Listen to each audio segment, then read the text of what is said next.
River. He was a cocoa farmer. So how did he do it then? And why can't we do it now? That is why today we'll be joining our grand launch, the Agri-Tractive, I hope I'm pronouncing it right, Agri-Tractive campaign. Thank you. Which encourages young Ghanaians to lead in modern agriculture and innovation. Although the campaign stands on its own, it aligns with our larger national effort to give every young person a clear path towards skills, opportunity, and meaningful work. And if we head right, every dollar invested in agriculture has a return of $16.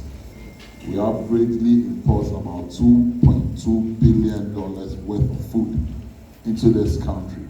So the question I ask is, if young people who want to be rich decide to venture into agriculture, the skies will be our limit, because who is going to stop eating here? AI can take over everything, but it cannot take over the food we eat. So somebody must produce that food for us to be interested in buying it. We all know the sobering reality. Youth unemployment stands at 22.5%.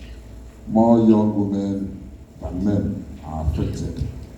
And so it is not surprising that when it was time to go and look for military slots, it was females who ended up losing their lives.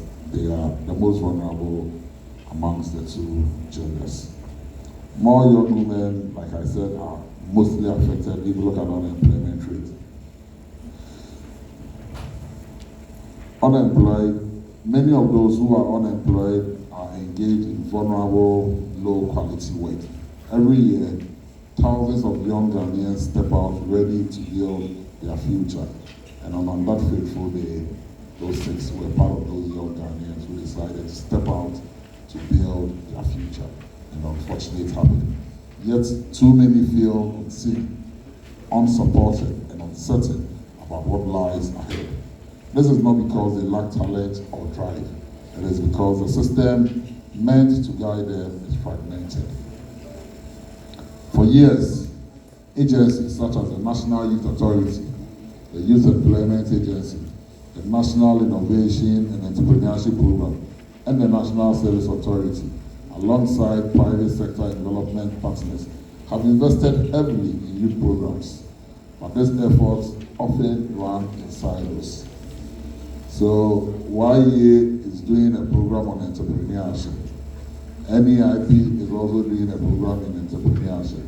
But because they are not talking to each other, you realize that one person who has information goes to YEA, profits of that program, has information, goes to NEIP, profits of that program.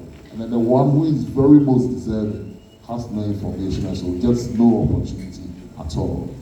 But this effort, like I said, because they run in silos, some young people receive support from multiple agencies, whilst others, equally deserving, receive none. Data was scattered. Targeting was inconsistent. Resources not coordinated. In short, we were working hard, but not smart and not working together. The research agenda of His Excellency President Mahama calls for a distinct way of doing things. A system grounded in fairness, flexibility, and intelligent coordination. Today, we begin that reset. At the heart of this new architecture is the National Youth Tracker Dashboard,